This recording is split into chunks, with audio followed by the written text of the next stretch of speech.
La novedad, el allanamiento a la casa de Gastón Gil. El hombre que atacó a patadas a su pareja, dándole golpes de todo tipo.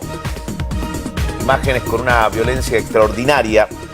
Impresionante, ¿eh? Las imágenes, la verdad que mete miedo. Encima, claro, un hombre tan corpulento, tanta diferencia, ¿no?, física, es tremendo. Y la forma en la que avanza, ¿no?, para atacar a esta mujer una y otra vez.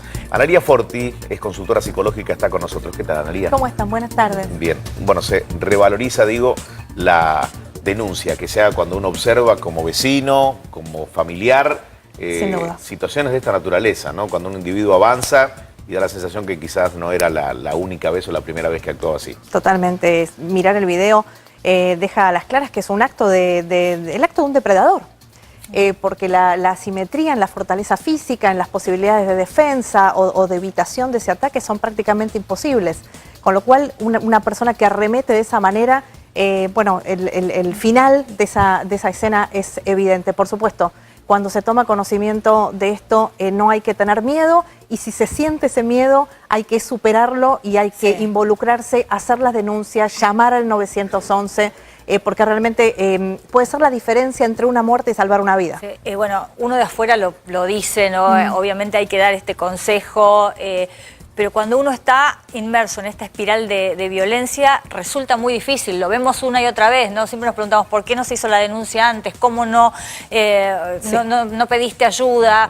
Pero la realidad es que es un círculo enfermo, patológico en el que se ingresa, y es muy difícil desde adentro, ¿no? Salir. Sí, sin lugar a dudas. Yo esto que decía me refería a personas cercanas, vecinos, personas que puedan escuchar esto, por supuesto. Desde adentro, yo siempre digo algo. A la mujer que sufre situaciones de violencia y de maltrato no se la puede juzgar, no podemos poner la mirada ahí, porque evidentemente hace lo que puede y maneja las situaciones como puede. Lo que hay que hacer es acompañarla y apoyarla para que pueda de alguna manera salir de esos círculos de violencia que son tremendos.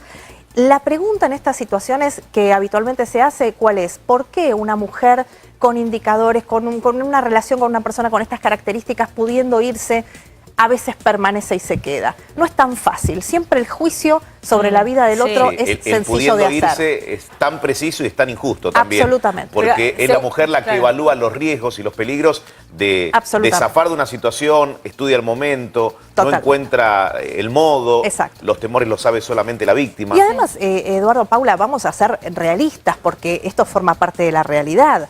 También es muy peligroso y muy riesgoso decirle a una mujer que efectúe la denuncia cuando después la respuesta que va a tener es esta. Y tiene que volver a su casa y al lugar y a compartir la vida. Claro. Ahora, vos hablabas despertar a la bestia, de alguna manera. Vos hablabas de un depredador. Hablame más acerca del perfil de una persona que actúa así, porque da la sensación que actuó y va a seguir actuando de esta forma. En una personalidad violenta vos tenés diferentes posibilidades. No necesariamente, no siempre que se habla de una persona, de un golpeador, de una personalidad violenta, estás hablando, como muchas veces se escucha, de un psicópata. No siempre. A veces simplemente son hombres, son varones violentos que ejercen la violencia. Ahora, ustedes decían algo cuando veían el video, esto de que no podía contenerlo, ella no podía pararlo, porque hay fases dentro de ese ciclo de violencia. De alguna manera, en el hombre, en el varón se instala, en este tipo de varones se instala un determinado pensamiento, hay como un ciclo de excitación aversiva, donde empieza a imaginar situaciones, a rumiar situaciones, y producto de eso se produce el momento donde la violencia se desencadena, y en el momento en que la violencia se desencadena no hay posibilidad de que medie el pensamiento. No hay posibilidad de que medie el pensamiento, no media la palabra, entonces directamente se actúa, la descarga de violencia es brutal y no hay nada que la mujer pueda hacer, nada. Ahora, Analía, en general estas situaciones van increyendo, ¿no? A veces hay signos de alerta que hay que escuchar. ¿Cuáles pueden ser? ¿Empieza por la violencia verbal, por ejemplo? Sí. Bueno, la violencia verbal es un primer indicador que en general pasa muy desapercibido, que en general está subestimado. La violencia verbal pareciera que es algo que vamos como de alguna manera naturalizando. Y la violencia verbal no es solamente la explícita, la brutal, la soez. Hay mucha violencia verbal que es sutil. maneras de descalificar, de infravalorar al otro. Estos son todos indicadores. Es el primer eslabón de la cadena. Perdóname, estas personas violentas necesitan descalificar para después presentarse como salvadores, ¿no? Excelente. Excelente lo que estás diciendo. Muchas veces en la mujer que queda atrapado en el círculo de violencia se fue generando una situación de dependencia en ese vínculo. Un vínculo afectivo paradójico de alguna manera, porque la mujer está atrapada en esa situación y no puede ni abandonarlo ni denunciarlo.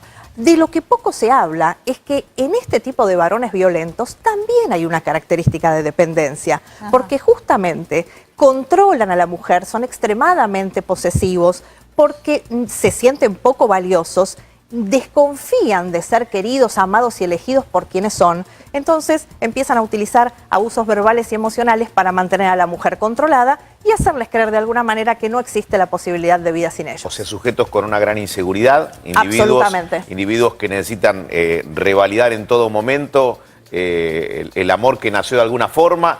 Y la víctima, digo la víctima, porque vos hablabas de algo fundamental. Cuando toma fuerzas, cuando hace la denuncia, tiene indudablemente que contar con un lugar a donde ir para no volver a ese lugar que huele ya a violencia y a maltrato.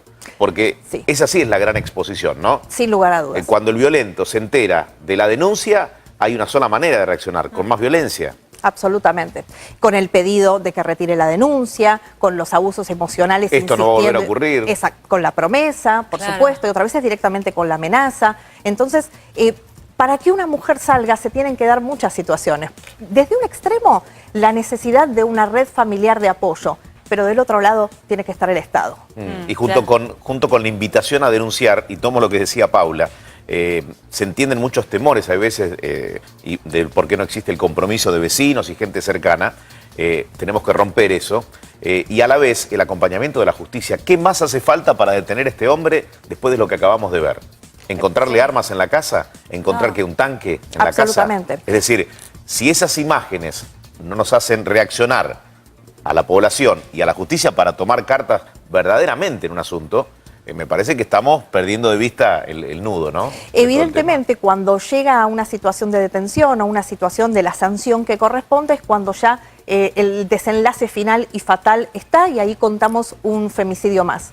Entonces la tarea es realmente, el Estado tiene que estar presente y no podemos descartar. Paula antes decía que la economía se lleva puesto todo, y en parte tiene razón, y acá también tiene que ver esta cuestión económica, porque también para generar políticas públicas efectivas se necesita presupuesto.